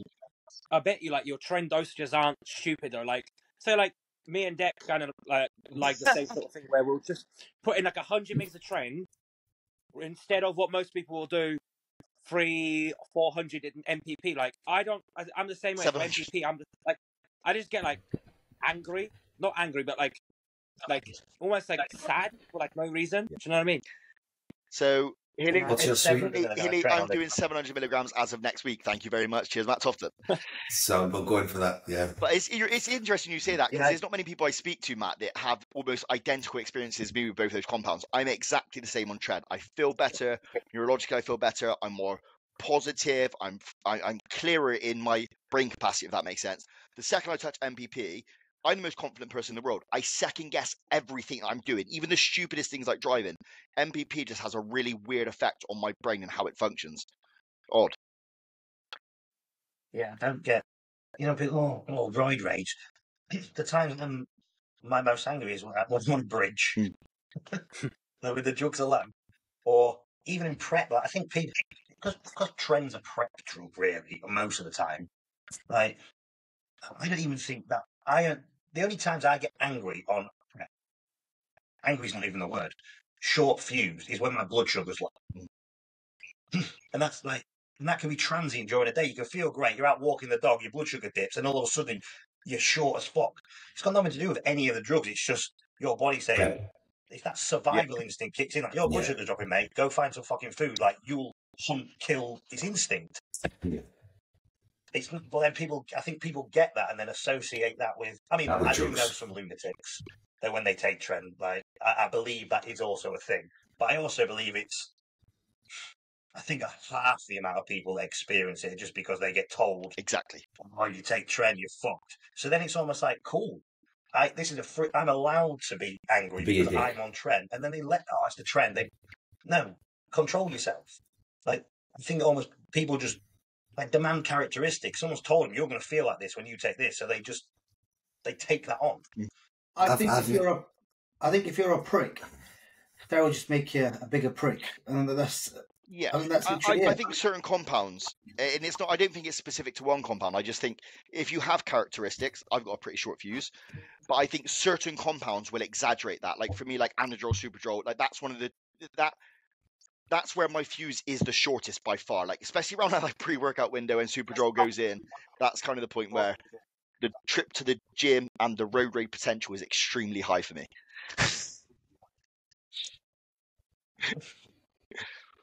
Shall we Next do question? Should we do one more question? Off season. I mean, I'm big fan of just growth, landness, things like that. And then, what growth do you use? I think I'm using. Well, I've got Genos, and then I also got a UGL, which is strong tropin. So since I just started using IGF. Oh, really? So I use the UGL straight after training, then IGF, and then I use my Geno before bed. What IGF are you using? IGF Des. Yeah, The one I've been telling you about. Yeah, we might run some trials on that. How are you finding it, Matt? One of those. It's one of those that I'll find out in about 6 months. I think that if IGF does its job, then you're not going to see anything for a while. I mean, it was hamstring day today. I tell you what, pinning your hamstrings is weird as fuck. Oh, fuck that. Matt, have you tried IGF before when it was popular? Because it goes round in circles like everything in bodybuilding. Like 4 or 5 years ago, everybody was running it. I think when I was at uni, I got a kit of the LR3, and then I've not done anything. And then I've used Increlex. I used Increlex in 2018. I got a couple of Increlex, but again, it was one of those weird ones that at the time, I think it was Patrick Tour apparently had clients on it, and they were using like 2 milligram a day, and you're like, well, that's a bottle every 2 days, and this bottle just cost me fucking 600 quid. Yeah. Like, what the fuck? So there was, and then other people were saying you use it the same way, like in just micrograms, and I was like, well, what's the truth? And it was that hard to get hold of that you can't even really run it for a prolonged period. And then I spoke to people that say that literally most people that use Increlex end up with like liver cancer or liver issues and some weird shit, and then it's just not worth doing it. And since I've been looking into things recently about the DES, the bits I've got, apparently, like, it's very, very individual. You can have some people that will use Increlex and will just literally blow up, and there's some people that will get absolutely fuck all out of it. So in terms of the best of the three, like all things considered, DES is the one to go for. Yeah. Right. But then it just has to be used in the right conditions. It's very timing dependent. How are you dosing yours, Matt? You can just literally 200 microgram either side, like 400 microgram bilaterally split into the body part trained. So like today it was 200 microgram in either hamstring. Did you do that yourself? Hey? Did you jab that yourself in your hamstring, or did your missus do it for you? No, I did it. Fucking hell. You just sit down. It's a question I've asked myself for the last, since I've ever started taking drugs. Like, I wonder if anybody's ever pinned their hamstring. Because to me, the thought of it, you look at hamstring and you're like, well, where would I put it? Even though you have got like a big meaty chunk, when you actually think like, oh. Yeah. And I mean, it's a tiny little insulin pin. So it's like, but even then I'm like, and it pops in. Oh, what the fuck? But I don't know whether I'd like to know if anyone's ever jabbed with a blue with their hamstring. I want to know where. I reckon the only person who's done that probably be Dave Crossland. He's the only guy who's pinned everywhere with a green. With a green, yeah. He pinned his calf, didn't he, as well, before? I've done my cars before. I couldn't walk for a fucking week. Yeah. I did it once. I couldn't walk at all. It was horrendous. Yeah. Ted, you got another question? Yeah, I mean, I'd say it's going to be one of those that you don't really sort of. IGF takes its time to. Well, IGF does its job instantly, but then whatever happens in terms of new muscle cells and stuff is a 3 to 6 month process that you'll find out later. Just a little topic, where I was watching your podcast last night, Matt, with Broderick, and he talks about the growth hormone, right? And he relates it to bro science. And he speaks about growth and how you have to like take it for a prolonged period and it starts to trickle in. Can you like break into it a little bit more? So I think that was when people say, "Oh yeah, growth hormone is great, but you've got to take it for 3 to 6 months before you see any results." And I think then people got in that mindset that it takes 6 months for it to work. It's like, well, no, it literally does. Like that. It does exactly the same thing every time you pin it, and it works. Yeah.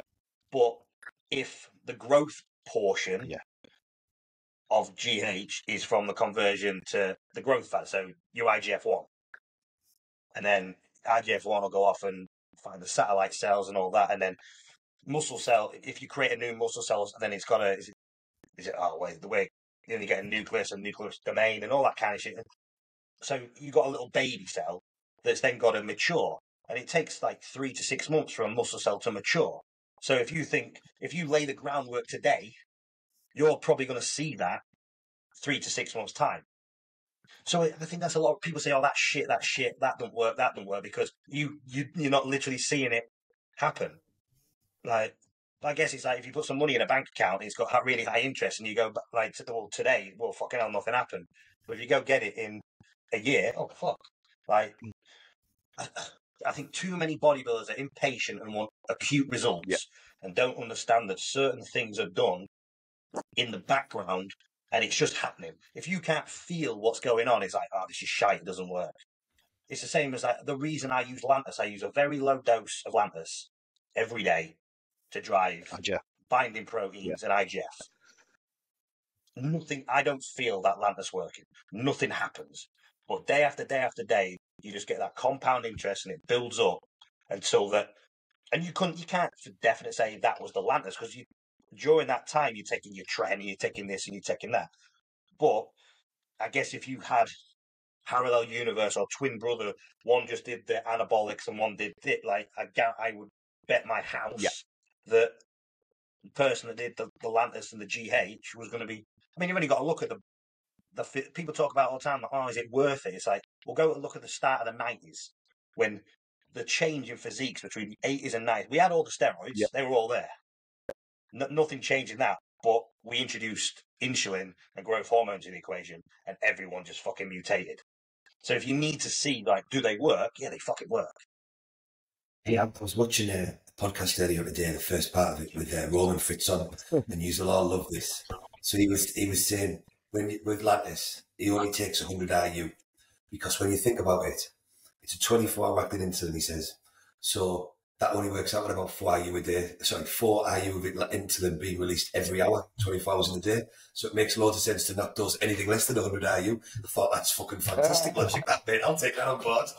He said, why would you only take 10? That's like less than a quarter of an IU per hour. It makes no fucking sense.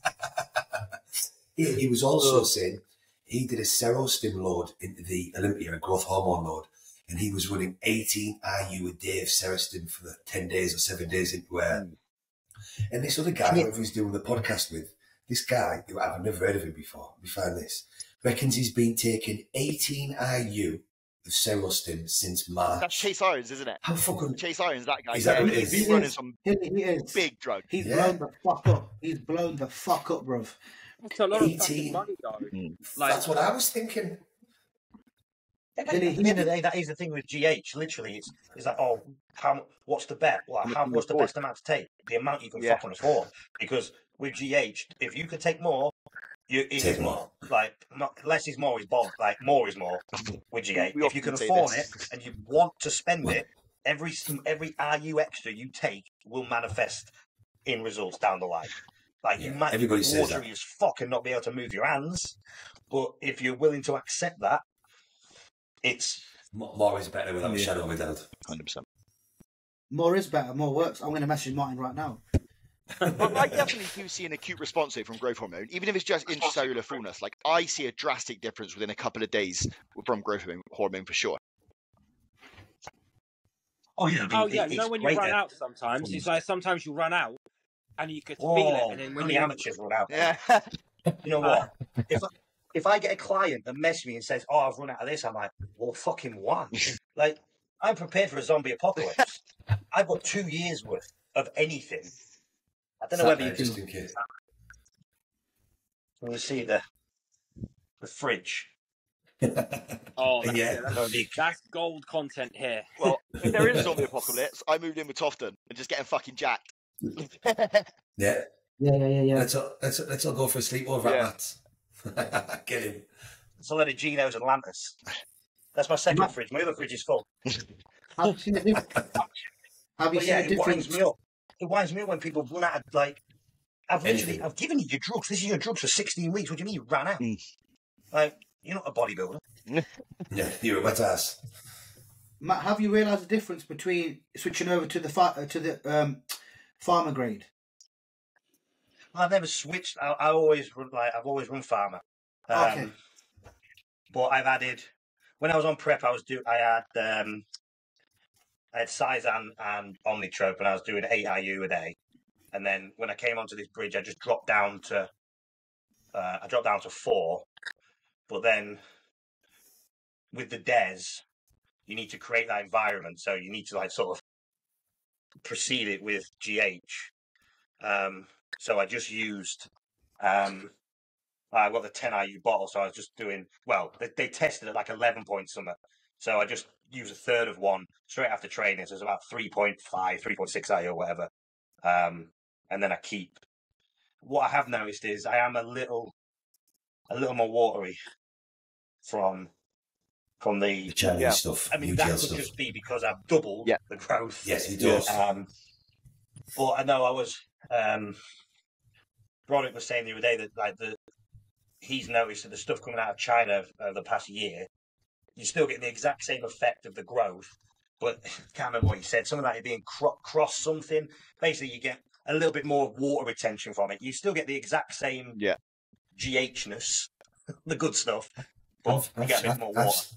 I've said that for a while. It tends to be just more water comes with UGL growth for whatever reason, and I think a lot of people have always seen that anyway. We've said that a few times. I think some are way worse than others for sure. I think some of them will drive less fluid, but some of the 2K tropin and things like that, and the Gen X, I think, drive a little bit more subcutaneous fluid for sure.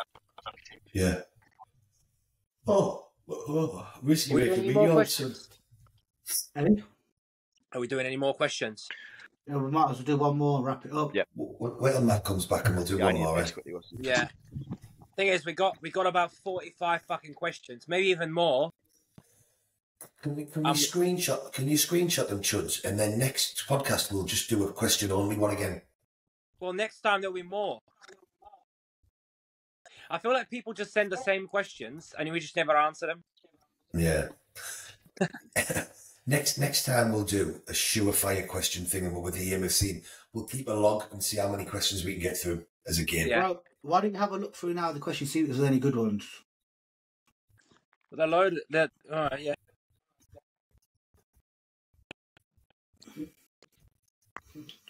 Tell you what, bro, that pump that I got a nasty pump today on that alpha stuff, you know, it's mega. Best pre-workout I've ever used, I swear to God, mega. Is it? The alpha stuff, yeah, really impressed, man. Really fucking impressed how good that stuff is. Right, one more question? Hey? One more question? Yeah, go on then, last question. Rate top 5 amateurs and top 5 pros in the UK. That's a hard fucking last question. Chuds there, fucking hell. Top amateur, Connor the real deal. Yeah. We'll do one each. Josh Law. Oh, yeah. I'm shit at these. Top amateurs. Matt Barmer. Yeah, Matt Tofton, I'll go with. I beat you to the deck too as well. Let's go Ricky Barney. Well, he's a pro now, isn't he, in PCA?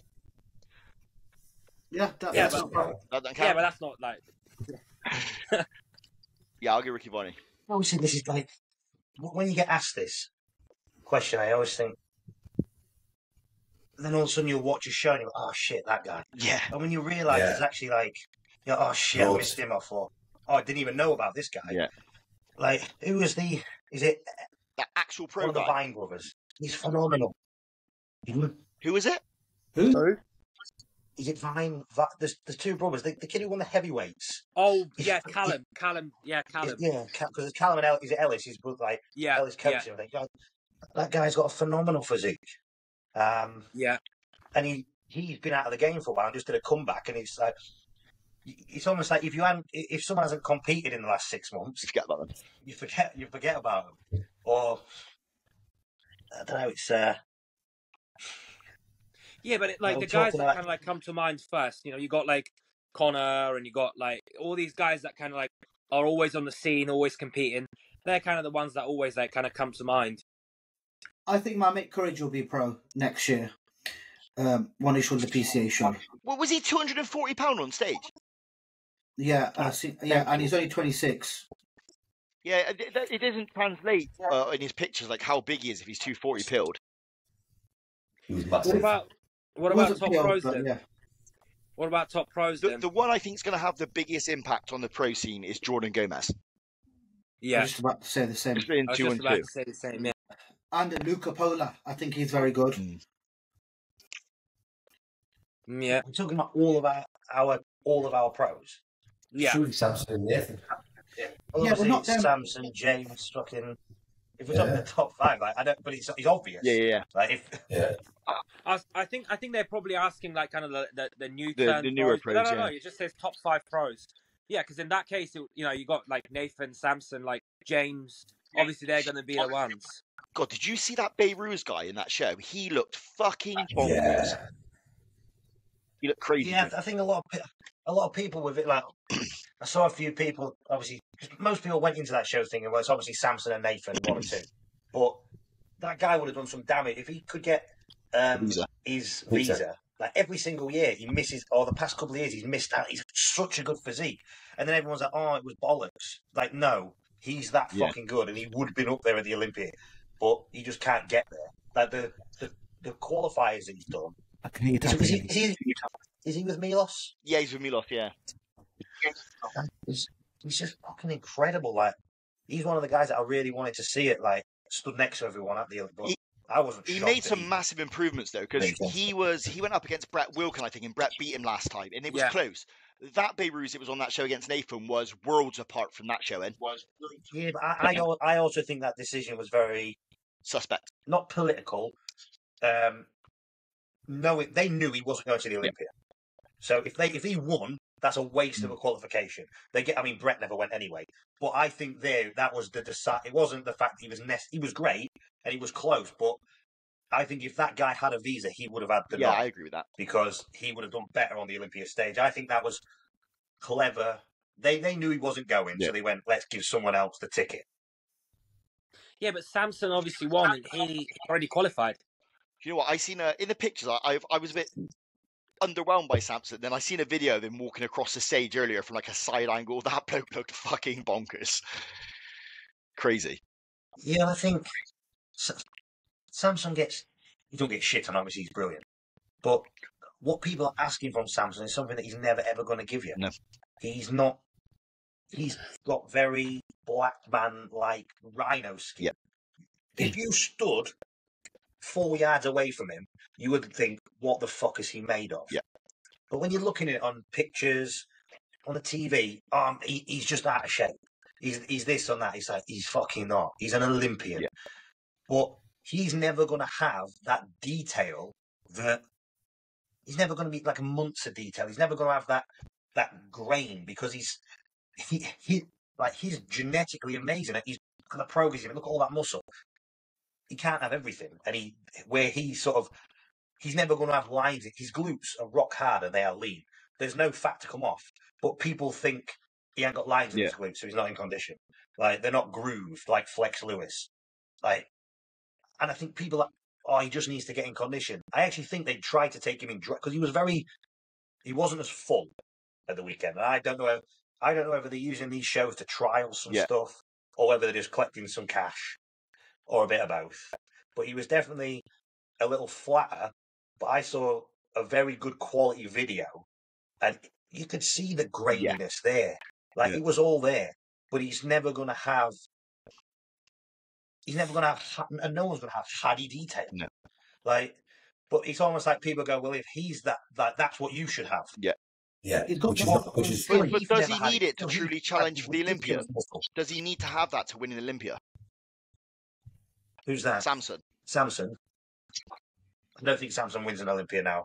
I actually think that was a little bit like a nail in the coffin type thing, like psychologically. And probably to a lot of the guys. Samson's, what is he? He's approaching 40, isn't he, I believe? Yeah, he's definitely up there. He's getting up there. Eric's 30. And I think if Samson had to win this one before Derek got him. Yeah. Now Derek's there. I think he's there for a lot. Unless he gets injured or something daft happens, I think he's there for a long time. And I think Samson sort of knows that I'm not winning an Olympia now. Which is why I think he's maybe doing these shows, and he's probably going to... Because if you really wanted to win the Olympia, you'd have just stopped, chilled out, and you'll take all year. And I can see him doing some other shows because I don't think he has a career after bodybuilding. Yeah. In the terms, he's not a Jay Cutler. He's not the guy that's going into business and using his bodybuilding to platform. Obviously, he's Fuad's puppet. Fuad's the one that's making the money. Of course. Yeah. And I think he's now thinking, right, I've got to make some Arnolds, like get my money, invest, because bodybuilding's not going to give him. He's not going to be a coach. He's not going to be a bodybuilding personality, I don't think. I think he just came about too late, and he's been very quiet and like he's not going to have like a career like Jay Cutler. Jay Cutler made a business and he went. Yeah. He's going to be one of those bodybuilders that sort of doesn't really make loads from bodybuilding afterwards, and I think he needs to make his money now. And I think he knows that, and probably most of them know that now Derek's in. Like, that guy's got 5, 6, 7 in him if he wants. Yeah. So it's, do you go and try and get legacy, or do you just Natural. get some money? Yeah. You've got to treat it like a business. So it's his job. Yeah. Cool. So Yeah, I think absolutely. second or third was still 100 grand on it, $100,000. Yeah, it's still big money. Yeah. No, the Arnold's like 300 now. Yeah, they upped it. Yeah, big time. Yeah, it was a big chunk for the Arnolds, and if he gets another one next year, he's over half a million quid a year, isn't he can, in the next year or two, he can, if he's sensible with stuff, he can set himself. Yeah. Yeah. Or you put all your eggs in one basket to go try and win Olympia, and you might lose a third, 2/3 of earnings. So it depends. Do you want legacy, or are you sensible and build a business? If he gets another Arnold and he goes to the Olympia and gets top 3 again, he's banked over £500,000 in 12 months. That's not bad fucking goal, is it? Yeah. And I think this is why he's travelling a lot. Like that's not conducive to being the best bodybuilder, is it? Like being on a plane to America every week or two, travelling around doing the appearances. If you were like, right, I need to be the best I can possibly be next Olympia, you sat at home. Yeah, that's true. And then you're not making any money. And I think he's doing a lot of travelling. All last year he travelled a lot, didn't he? He just wants to get his name out there, I think, doesn't he? Like they said, he's very late in the game. He was a chippy 2 years ago, so I think he's just making the most of it whilst he can with travelling and so on.